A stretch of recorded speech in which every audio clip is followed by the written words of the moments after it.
menuju ke sana.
Daerah di sana.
solemnly swear I, John Fitzgerald Kennedy, do solemnly swear that you will faithfully execute the office of President of the United States that I will faithfully execute the office of President of the United States and will, to the best of your ability, and will, to the best of my ability, preserve, protect, and defend the Constitution of the United States. preserve, protect, and defend the Constitution of the United States. So help you God. So help me God.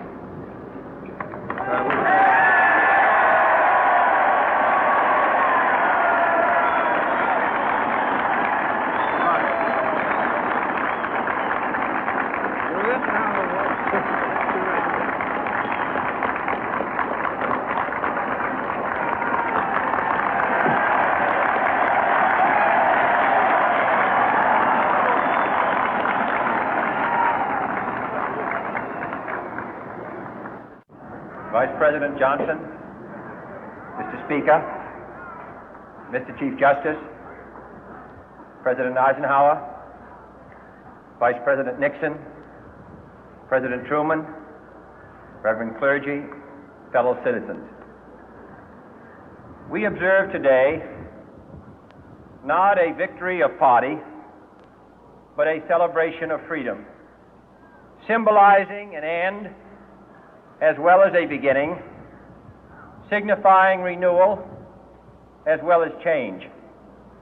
For I have sworn before you and Almighty God the same solemn oath our forebears prescribed nearly a century and 3/4 ago. The world is very different now, for man holds in his mortal hands the power to abolish all forms of human poverty and all forms of human life. And yet the same revolutionary beliefs for which our forebears fought are still at issue around the globe. The belief that the rights of man come not from the generosity of the state, but from the hand of God.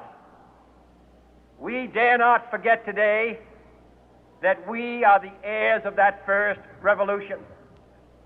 Let the word go forth from this time and place to friend and foe alike that the torch has been passed to a new generation of Americans born in this century, tempered by war, disciplined by a hard and bitter peace, proud of our ancient heritage, and unwilling to witness or permit the slow undoing of those human rights to which this nation has always been committed and to which we are committed today at home and around the world.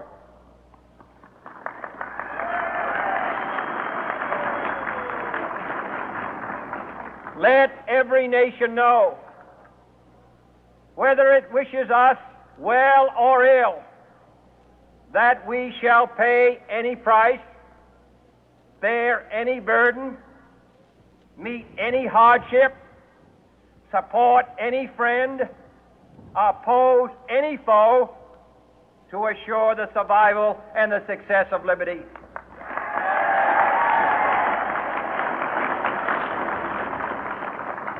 This much we pledge and more.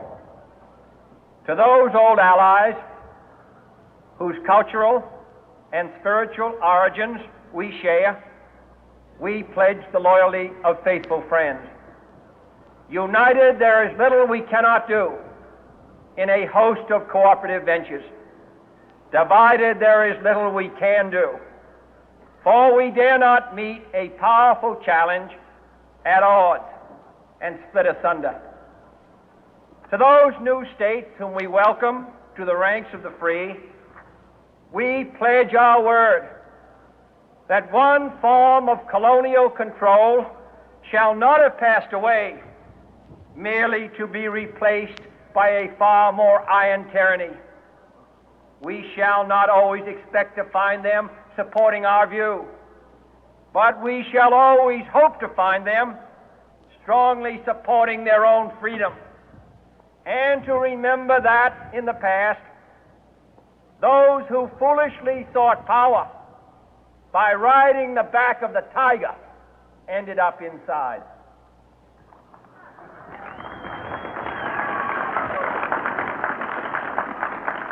To those people in the huts and villages of half the globe struggling to break the bonds of mass misery, we pledge our best efforts to help them help themselves for whatever period is required, not because the communists may be doing it, not because we seek their votes, but because it is right. If a free society cannot help the many who are poor, it cannot save the few who are rich.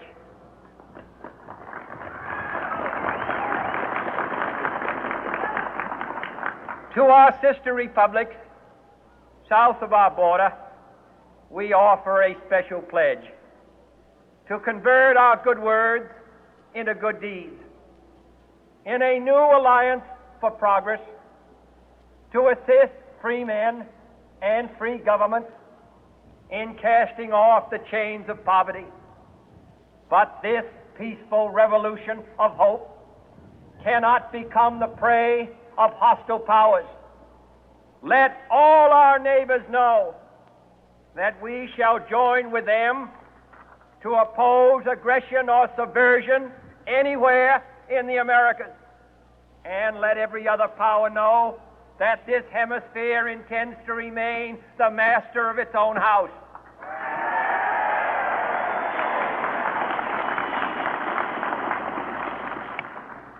To that World Assembly of Sovereign States, the United Nations, our last best hope, in an age where the instruments of war have far outpaced the instruments of peace, we renew our pledge of support to prevent it from becoming merely a forum for invective, to strengthen its shield of the new and the weak, and to enlarge the area in which its writ may run.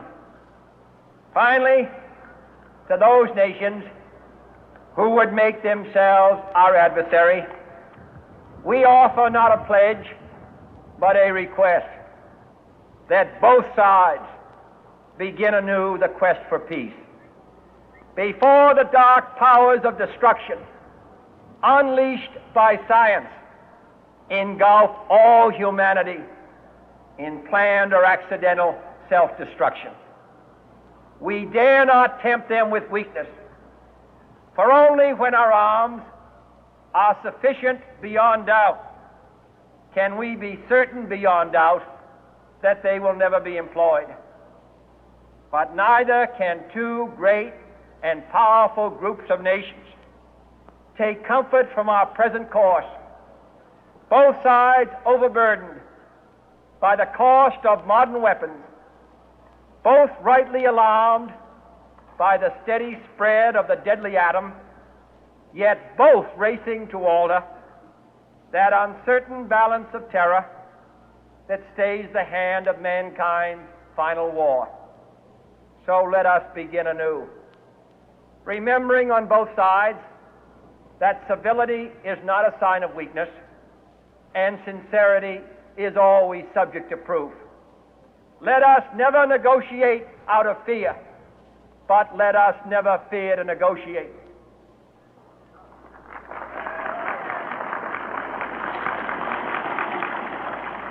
Let both sides explore what problems unite us, instead of belaboring those problems which divide us.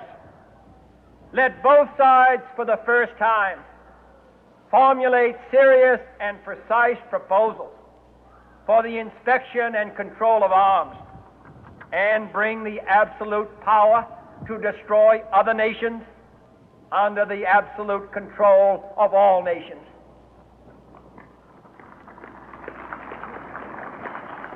Let both sides seek to invoke the wonders of science instead of its terrors. Together, let us explore the stars, conquer the deserts, eradicate disease, tap the ocean depth, and encourage the arts and commerce. Let both sides unite to heed in all corners of the earth the command of Isaiah to undo the heavy burden and let the oppressed go free.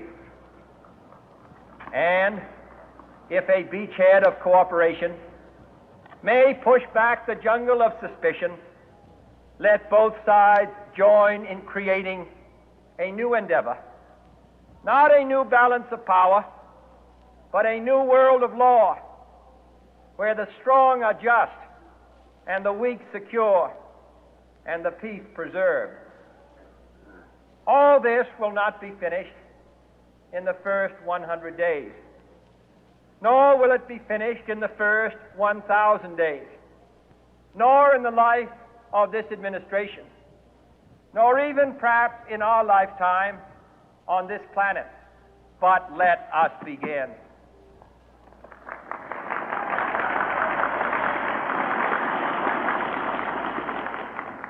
In your hands, my fellow citizens, more than mine, will rest the final success or failure of our course.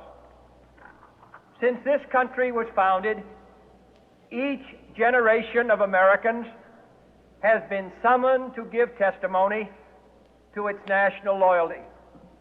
The graves of young Americans who answered the call to service surround the globe.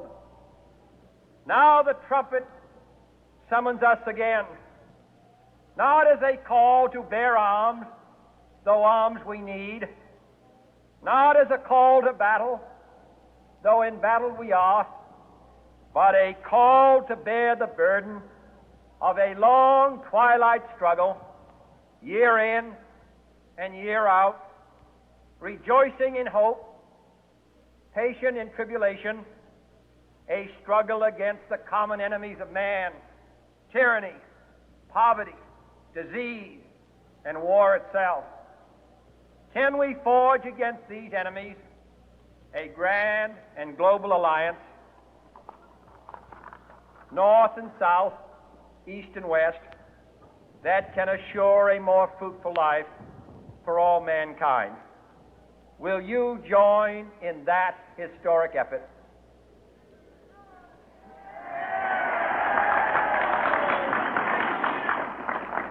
In the long history of the world, only a few generations have been granted the role of defending freedom in its hour of maximum danger. I do not shrink from this responsibility. I welcome it.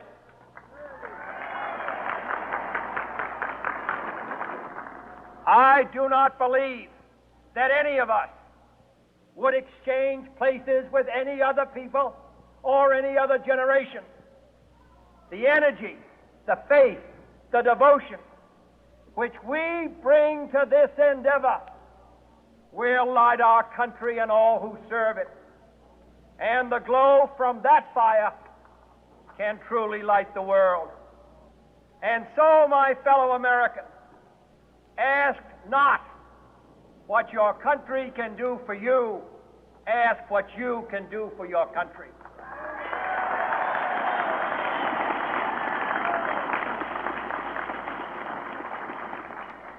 My fellow citizens of the world, ask not what America will do for you, but what together we can do for the freedom of man.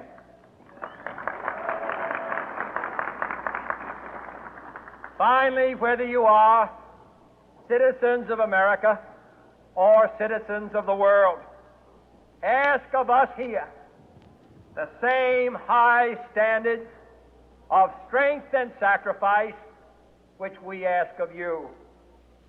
With a good conscience, our only sure reward, with history the final judge of our deeds, let us go forth to lead the land we love, asking His blessing and His help, but knowing that here on earth God's work must truly be our own.